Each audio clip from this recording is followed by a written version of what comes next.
Hi friends, this is Venkatesh Devasani. ఈరోజు మనం Telangana socio economic అవుట్లుక్లో భాగంగా ఫిషరీస్ గురించి ముందుగా డిస్కస్ చేద్దామండి. ఎవరైతే గ్రూప్ 1 మెయిన్స్ ఎగ్జామినేషన్ రాస్తున్నారో వాళ్ళకి మత్స్య సంపద గురించి ప్రశ్న రావడానికి అవకాశం ఉంది. కాబట్టి ఇంట్రడక్షన్ ఏ విధంగా రాయాలి అంటే, తెలంగాణలో ఆదాయం ఉపాధి కల్పించి వేగంగా అభివృద్ధి చెందుతున్న రంగాల్లో మత్స్య సంపద అనేది ఒకటి. పౌష్టికాహారం అదేవిధంగా ఆహార భద్రతను అందించడం ద్వారా తెలంగాణలోని మత్స్యకార కుటుంబాలు సమగ్ర సామాజిక ఆర్థిక అభివృద్ధిలో ఈ రంగం కీలక పాత్ర పోషిస్తుందని ఎవరైతే ఇంట్రడక్షన్ స్టార్ట్ చేస్తారో ఎగ్జామినర్ మంచి మార్క్స్ చేయడానికి అవకాశం ఉంటుందండి.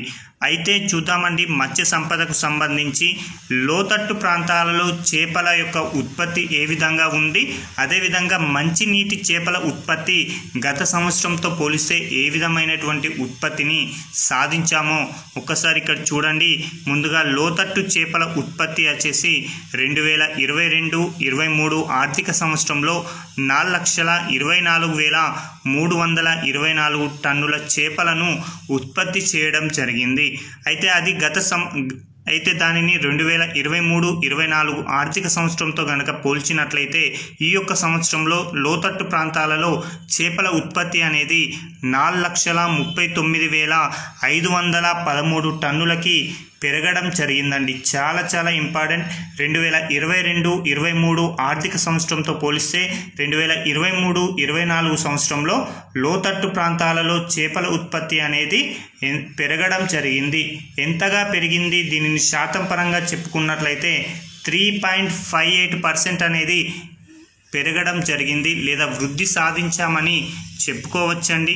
అదేవిధంగా మంచినీటి చేపల ఉత్పత్తి, ఈ యొక్క మంచినీటి చేపల ఉత్పత్తి 2022-23 ఆర్థిక సంవత్సరంలో 14,142 టన్నులు ఉండగా చాలా ఇంపార్టెంట్ అండి. డిజిటు 14,142 టన్నులు ఉండగా 2023-24 సంవత్సరానికి వచ్చేసరికి 16,532 టన్నులకి ఈ యొక్క చేపల ఉత్పత్తి అంటే మంచినీటి చేపల ఉత్పత్తి అనేది పెరగడం జరిగిందండి. ఈ 2 సంవత్సరాలలో ఎంత శాతం చేపలు పెరిగాయని ఎగ్జామినర్ అడుగుతాడు. కాబట్టి మంచినీటి చేపల ఉత్పత్తి 2022-23తో పోలిస్తే 2023-24 సంవత్సరానికి 16.90% మేరకు ఈ యొక్క మంచినీటి చేపల ఉత్పత్తి అనేది పెరిగిందని గుర్తుంచుకోండి. అదేవిధంగా విలువ ఆధారిత ఉత్పత్తుల ద్వారా కొన్ని మత్స్యకారుల యొక్క ఆదాయాన్ని పెంపొందించడానికి విలువ ఆధారిత ఉత్పత్తుల ద్వారా వీరి యొక్క ఆదాయం పెంచుకోవడం కోసం రాష్ట్ర ప్రభుత్వం ఫిష్ ఫార్మర్ ప్రొడ్యూసర్ ఆర్గనైజేషన్ FFPOను ఏర్పాటు చేయడం జరిగిందండి. చాలా ఇంపార్టెంట్. విలువ ఆధారిత ఉత్పత్తుల ద్వారా మత్స్యకారుల ఆదాయాన్ని పెంపొందించేందుకోసమై రాష్ట్ర ప్రభుత్వం FFPOని ఏర్పాటు చేసి ఈ యొక్క మత్స్యకారులని ప్రోత్సహించడం జరుగుతుంది. అయితే ఇక్కడ ఒక అభ్యర్థులు గుర్తుంచుకోండి, చాలా ఇంపార్టెంట్. హైదరాబాద్ జిల్లాలో అత్యంత ప్రేరేపిత మహిళా సమూహం అయినటువంటి తరుణి FFPO అనేది 250 మంది సభ్యులతో నమోదై ఈరోజు టీ హబ్లో ఒక ఇంక్యుబేషన్గా ఉండడం జరిగింది. చాలా ఇంపార్టెంట్ అండి. ఎగ్జామ్ పాయింట్ ఆఫ్ వ్యూలో అడుగుతాడు. కాబట్టి హైదరాబాద్ జిల్లాలో అత్యంత ప్రేరేపిత మహిళా సమూహమైనటువంటి తరుణి FFPO అనేది 250 మంది సభ్యులతో ఏర్పాటయ్యి ఈరోజు టీ హబ్ ఇంక్యుబేషన్లో నమోదు కావడం జరిగింది. కాబట్టి దాని పేరునైతే గుర్తుంచుకోండి. అదేవిధంగా మన దేశంలో ఉత్పత్తి అయినటువంటి యొక్క చేపల యొక్క ఎగుమతి యొక్క విక్రయాలు ప్రోత్సహించేందుకు, అంటే తెలంగాణ రాష్ట్రం నుంచైనా మన భారతదేశం నుంచైనా మన భారతదేశంలో ఉత్పత్తి అయినటువంటి చేపలను ప్రోత్సహించేందుకోసమై హైదరాబాదులో ఉన్నటువంటి కోహెడాలో 47 కోట్లతో ఎగుమతి ఆధారిత టోక్ మార్కెట్ యొక్క నిర్మాణం జరుగుతుంది. ఈసారి ఇక్కడ నుంచి ప్రశ్న రావడానికి అవకాశం ఉంది. కాబట్టి గుర్తుంచుకోండి, దేశీయ ఎగుమతి చేపల విక్రయాలు ప్రోత్సహించేందుకు మన దేశంలో లేదా మన రాష్ట్రంలో ఎక్కడ టోక్ మార్కెట్ నిర్మాణం జరుగుతుందని అడుగుతాడు. కాబట్టి కోహెడా అని గుర్తుంచుకోండి. ఇది హైదరాబాద్ జిల్లాలో ఉంది అని గుర్తుంచుకుంటే సరిపోతుంది. ఇప్పుడు చెప్పే అంశం కూడా చాలా చాలా ఇంపార్టెంట్ అండి. 2024-25 ఆర్థిక సంవత్సరంలో ఎవరైతే మత్స్యకారులు ఉన్నారో వారి యొక్క మత్స్యకారుల యొక్క జీవితానికి భరోసా కల్పించాలి, అలాంటి మత్స్యకారులకి జీవిత బీమా కల్పించాలని తెలంగాణ రాష్ట్ర ప్రభుత్వం అత్యంత ప్రతిష్టాత్మకంగా ఒక పథకాన్ని లేదా ఒక స్కీమ్ని వీరి కోసం ఉంచడం జరిగిందండి. అది ఏంటి అంటే గ్రూప్ యాక్సిడెంటల్ ఇన్సూరెన్స్ పథకం అండి. చాలా చాలా ఇంపార్టెంట్ అండి. 2024-25 మత్స్యకారుల కోసం గ్రూప్ యాక్సిడెంటల్ ఇన్సూరెన్స్ పథకం కింద 139.77 లక్షల ప్రీమియాన్ని రాష్ట్ర ప్రభుత్వం చెల్లించి దాదాపుగా 4.16 లక్షల మత్స్యకారులకు జీవిత బీమాను కల్పించిందండి. చాలా చాలా ఇంపార్టెంట్, గుర్తుంచుకోండి.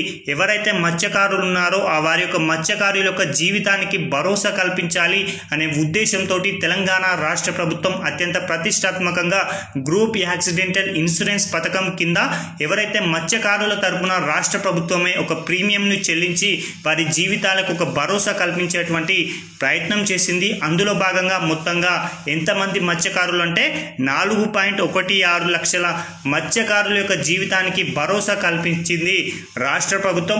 ఒకవేళ ఈ యొక్క పథకం కింద మత్స్యకారులు కనుక మరణించినట్లయితే, ఈ పథకం కింద ఎవరైతే మత్స్యకారులు కనుక ప్రమాదవశాత్తు మరణించినా లేదా శాశ్వత అంగవైకల్యానికి గురైనా కూడా వారికి 5 లక్షల వరకు బీమా పరిహారాన్ని అందించబోవడం జరుగుతుంది. అదేవిధంగా ఒకవేళ ఇదే పథకం కింద ఎవరైతే మత్స్యకారులకు పాక్షిక అంగవైకల్యం కలిగితే వారికి 2.5 లక్షల రూపాయలు ఆర్థిక సహాయాన్ని బీమా పరిహార రూపంలో అందించడం జరుగుతుంది. అదేవిధంగా ప్రమాదాల కారణంగా ఎవరైతే మత్స్యకారులు ఆసుపత్రిలో చేరుతారో వారికి 25,000 రూపాయల ఆర్థిక సహాయాన్ని కూడా అందించడం జరుగుతుందండి. చాలా చాలా ఇంపార్టెంట్గా గుర్తుంచుకోండి.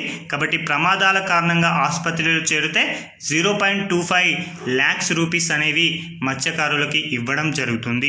ఇదండి చాలా చాలా ఇంపార్టెంట్. ఫిషరీస్ పైన తెలంగాణ ప్రభుత్వం అత్యంత ప్రతిష్టాత్మకంగా అనేక పథకాలను అనేక కార్యక్రమాలను చేపట్టి మన తెలంగాణ రాష్ట్రంలో చేపల ఉత్పత్తిని పెంపొందించడంతో పాటు ఆ యొక్క చేపల మీద ఆధారపడినటువంటి మత్స్యకారుల యొక్క ఆదాయాన్ని పెంపొందించాలని ఒక దృఢ సంకల్పంతో ఉండడం జరిగింది. కాబట్టి తెలంగాణ GSVAలో ఈ యొక్క మత్స్యకార రంగం నుంచి క్రమేణా ఈ యొక్క ఆదాయం అనేది పెరుగుతూ ఉండడంతో వారి సంక్షేమం కూడా తీసుకోవాలని తెలంగాణ రాష్ట్ర ప్రభుత్వం భావించింది. కాబట్టి ఈ రంగం పైన ఎక్కువ దృష్టి పెట్టడం జరిగింది. కాబట్టి అభ్యర్థులు ఈ యొక్క రంగం పైన ఎక్కువగా ఫోకస్ పెట్టండి. అదేవిధంగా తెలంగాణ రాష్ట్ర ప్రభుత్వం అత్యంత ప్రతిష్టాత్మకంగా మరొక రంగమైనటువంటి అత్యంత కీలకమైన రంగం అడవులు మరియు పర్యావరణం పైన కూడా ఎక్కువగా ఫోకస్ పెట్టడం జరిగింది. దాని గురించి డిస్కస్ చేద్దామండి. ప్రస్తుతం తెలంగాణ రాష్ట్రంలో గ్రామీణ వర్గాల జీవనోపాధికి తోడ్పాటును అందిస్తూ తెలంగాణ ఆర్థిక వ్యవస్థకు సహకారం, గ్లోబల్ వార్మింగ్ ముప్పును తగ్గించడం, అదేవిధంగా సారవంతమైన నేలలు, అంతరించిపోతున్న వన్యప్రాణులను సంరక్షించుకోవడంలో ఈరోజు అడవులు అనేవి కీలక పాత్ర పోషిస్తున్నాయి. ఇప్పుడు ఏదైతే అంశం చెప్పారో అది కనుక తెలంగాణ ఎకనామిక్ పాయింట్ ఆఫ్ వ్యూలో గ్రూప్ 1లో ప్రశ్న వస్తే అది ఇంట్రడక్షన్లో రాసుకున్నట్లయితే మనకి ఎక్కువ మార్కులు రావడానికి అవకాశం ఉంది అని గుర్తుంచుకోండి. ఈరోజు తెలంగాణ రాష్ట్రం అనేక వృక్షజాలాలు, జంతుజాలాలు, పర్యావరణ వ్యవస్థను కలిగి ఉండడం జరిగింది. అందులో భాగంగా ప్రస్తుతం తెలంగాణ రాష్ట్రంలో 2,939 వృక్ష జాతులు, 365 పక్షి జాతులు, 103 క్షీరద జాతులు, 28 సరీసృపాల జాతులతో పాటు అనేక అకశేరుక జాతులు కూడా ఈరోజు తెలంగాణలో ఉండడం జరిగింది. ఇలాంటి గొప్ప జీవ వైవిధ్యాన్ని రక్షించాలనే ఉద్దేశంతో ప్రభుత్వం దాదాపుగా 5,692.48 చదరపు కిలోమీటర్ల విస్తీర్ణంలో 9 వన్యప్రాణి సంరక్షణ కేంద్రాలను కూడా ఈరోజు ఏర్పాటు చేయడం జరిగింది. అదేవిధంగా 3 జాతీయ ఉద్యానవనాలు సహా 12 రక్షిత ప్రాంతాల నెట్వర్క్లను కూడా తెలంగాణ ప్రభుత్వం ప్రకటించడం జరిగిందండి. కాబట్టి అభ్యర్థులు గుర్తుంచుకోండి, ఇక్కడ ఏవైతే డిజిట్స్ చెప్పానో ఎగ్జామ్ పాయింట్ ఆఫ్ వ్యూలో అడుగుతాడండి. కాబట్టి ఎన్ని వృక్ష జాతులు, పక్షు జాతులు, క్షీరద జాతులు, సరీసృపాల జాతులు ఉన్నాయో గుర్తించండి అని అడుగుతాడు. అదేవిధంగా తెలంగాణ రాష్ట్రం యొక్క జీవ వైవిధ్యాన్ని కాపాడడంలో కీలక పాత్ర పోషిస్తున్నటువంటి 9 వన్యప్రాణి సంరక్షణ కేంద్రాలు, 3 జాతీయ ఉద్యానవనాలు, వీటిని గుర్తుంచుకోండి. ఎగ్జామ్ పాయింట్ ఆఫ్ వ్యూలో అడగడానికి అవకాశం ఉందండి. అదేవిధంగా ప్రస్తుత తెలంగాణ రాష్ట్రం యొక్క భౌగోళిక విస్తీర్ణం 1,12,077 చదరపు కిలోమీటర్లు ఉండడం జరిగింది. ఇందులో అటవీ విస్తీర్ణం ఏదంటే ప్రస్తుత భౌగోళిక విస్తీర్ణంలో అటవీ విస్తీర్ణం అనేది 26,969 చదరపు కిలోమీటర్లు అనేది నేడు తెలంగాణ రాష్ట్రంలో అటవీ విస్తీర్ణం అండి. చాలా చాలా ఇంపార్టెంట్ అండి. ఈ యొక్క డిజిట్ని గుర్తుంచుకోండి. తెలంగాణ రాష్ట్రంలో అటవీ విస్తీర్ణం ఎంతగా ఉంది అంటే 26,969 చదరపు కిలోమీటర్లు అండి. దీనిని గనక పర్సెంటేజ్ రూపంలో గనక చెప్పుకుంటే ఈరోజు తెలంగాణ భౌగోళిక విస్తీర్ణం 100% అనుకుంటే అందులో 24% అటవీ విస్తీర్ణాన్ని తెలంగాణ రాష్ట్రం కలిగి ఉండడం జరిగింది. అయితే మన భారతదేశంలో అటవీ విస్తీర్ణ శాతం ఎంతగా ఉంది లేదా జాతీయ సగటు ఎంతగా ఉంది అంటే కేవలం 21.34% మాత్రమే అటవీ విస్తీర్ణం అనేది జాతీయ స్థాయిలో ఉండగా జాతీయ స్థాయి సగటు కన్నా స్వల్పంగా తెలంగాణ రాష్ట్రంలో అటవీ విస్తీర్ణం అనేది ఎక్కువగా ఉంది అని గుర్తుంచుకోండి. చాలా చాలా ఇంపార్టెంట్ అండి. మరొకటండి, అలాంటి తెలంగాణ ఆర్థిక వ్యవస్థకు కీలకమైనటువంటి సహకారం అందిస్తున్నటువంటి అటవీ రంగం నుంచి రాబడి అనేది ఏ విధంగా వస్తుందో చూద్దామండి. తెలంగాణ రాష్ట్రంలో అటవీ రంగంలో వచ్చిన ఆదాయం 2021-22లో 26.54 కోట్లండి. అంటే 2021-22 సంవత్సరంలో తెలంగాణ రాష్ట్రానికి అటవీ ద్వారా వచ్చినటువంటి ఆదాయం 26.54 కోట్లు కాగా 2022-23 సంవత్సరానికి వచ్చేసరికి ఈ యొక్క ఆదాయం అనేది 13.26% పెరిగి మొత్తంగా 30.6 కోట్లకి చేరడం జరిగిందండి. చాలా చాలా ఇంపార్టెంట్. తెలంగాణ రాబడి 2022-23 సంవత్సరంలో అటవీ రంగం నుంచి ఎంతగా వచ్చిందంటే 30.6 కోట్లు అని గుర్తుంచుకుంటే సరిపోతుందండి. చాలా చాలా ఇంపార్టెంట్. ఆ తదుపరి వీడియోలో మిగతా అంశాలని డిస్కస్ చేద్దామండి. Thank you.